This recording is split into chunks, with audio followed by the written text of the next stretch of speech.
Hey guys, happy Friday, September 25th. 25 is my favorite number, so I'm very excited about today.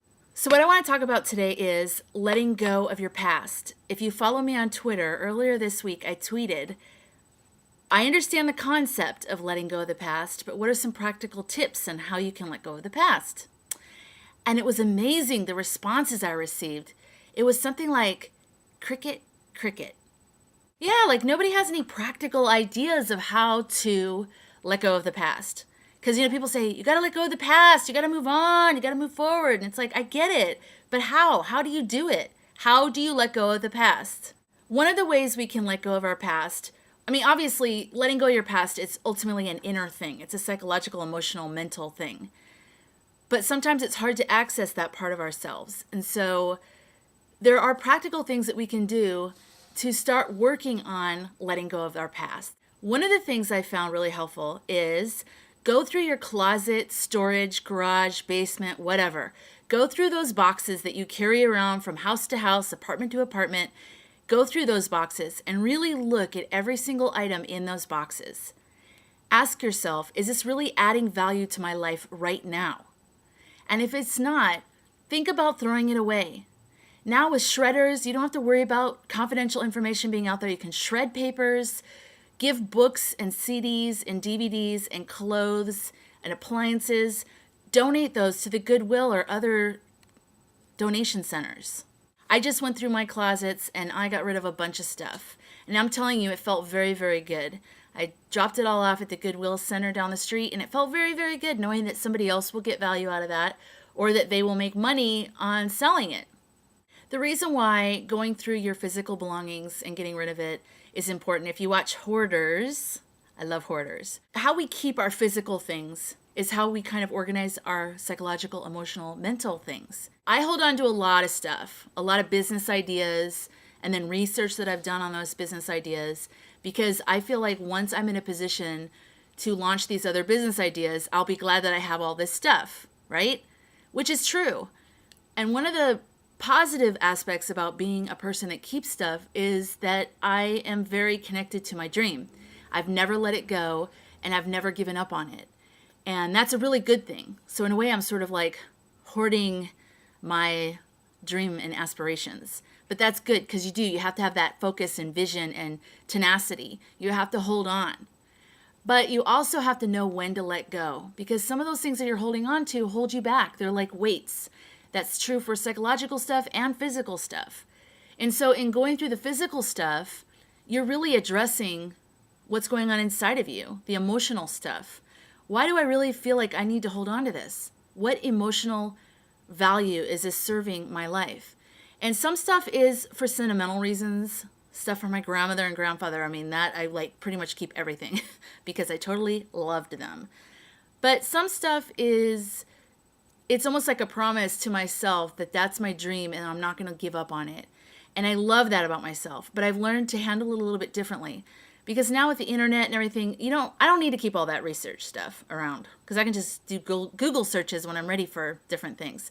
So I'm paring down the things that I'm keeping for my dream. And it's felt really good. It made me feel more like I've come into the present moment more. I'm not so much lugging all this stuff around. I'm actually becoming more conscious and more aware of my present moment, which is really, really important. Another way that you can let go of the past is to write down a list of everything that sucks in your life. Everything that annoys you, that makes you feel yucky, that you feel like you screwed up on, that you just don't feel good about, that when you think about it, you just get like, ugh, I wish I didn't do that. Like, maybe you went to a party and you had too much to drink and you acted weird or something. You did something embarrassing. Write it down, all on this piece of paper. Write everything down. Maybe you didn't handle your finances well during a period of time in your life, and now your credit's kind of messed up and you feel yucky about it. Or maybe you worked in a company that you really wished you hadn't worked there, or you did things you really didn't want to do. Or you were in a relationship that you just think, who was I when I was in that relationship? And you kind of feel gross about it. Write all that stuff down. Write it all down. And look at that list and let it go. And I think by acknowledging those things, I think we just live with those things inside of us and we don't think about it. We're affected by that. Our lives are affected by those things that have happened in our past. And if you write them down on a piece of paper, just purge it all out on a piece of paper. Look at that paper and realize that is the past. Those decisions were decisions you made before. And thank God you learned from them, because you're not going to be that way anymore. And you're not going to be that way in the future. And your future is a blank slate. It's going to be whatever you want it to be. So whatever's on that piece of paper has nothing to do with today. Let it go.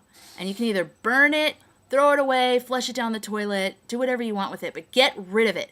Don't keep that piece of paper. Don't keep that piece of paper. I know you're going to want to keep it so you can go back to it. No. Because then you know what you can do? If you forget what was on there and you feel like you've been like annoyed by more things, get another piece of paper and write more stuff down.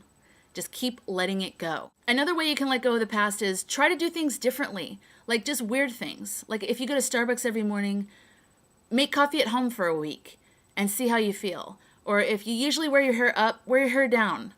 Or if you usually take Lake Street, take 2nd Street. Like try things differently so that you can kind of look at your life a little bit differently, because we get caught in ruts of doing the same thing the same way. And I think that's sort of part of that mental hold that our past has on us. So do things a little differently, talk to people differently, talk to a new person in the office, call an old friend, call a new friend. Like do something different, break out of the rut. That'll honestly help you be in touch with, or get in touch with, what is kind of that sticky old energy, and I'll help you let it go. You know, it's really important that our past does not control our present, which therefore affects our future, because we're not perfect. You know, we're here to learn. We're here to become better people or whatever, and we're all going to make mistakes. We're all going to do things that we're not proud of. We're all going to do things that we all feel yucky about at some time or another, like maybe you didn't really handle a situation like you wanted to or whatever. We're all going to do that. It's normal. It's human.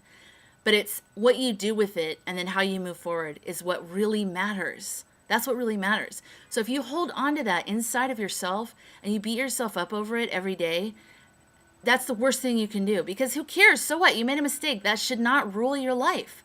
You have to learn to make amends with things and let them go. Forgive yourself. Let it go. And just be better today. Whatever happened back then, be better today, whatever it is. Do you have an idea on a way that we can let go of our past? A practical idea or a deep psychological, spiritual way of letting go of your past? Please leave a comment here, because I'm still working on this, and this is like a big, big thing that I'm really discovering. And I would love your input, because God knows nobody on Twitter had any ideas. Well, actually, Mishal Moore had one idea, and I love that. Yay, Mishal. And I always pimp Mishal out because I love her. Mishal Moore on YouTube, Mishal Moore on Twitter. She's a wonderful person, and she has a beautiful voice. She's an amazing singer, and her album is coming out, I believe, early next year. So, but you can buy her single right now, Oh Lord, on iTunes. I will include links to Mishal Moore in the description field, but definitely check her out. Anyways, I hope you guys have a wonderful, wonderful weekend, and I hope you're letting go of your past and stepping into the blank slate of your future with a confident, clear, happy, positive present. Have a great weekend.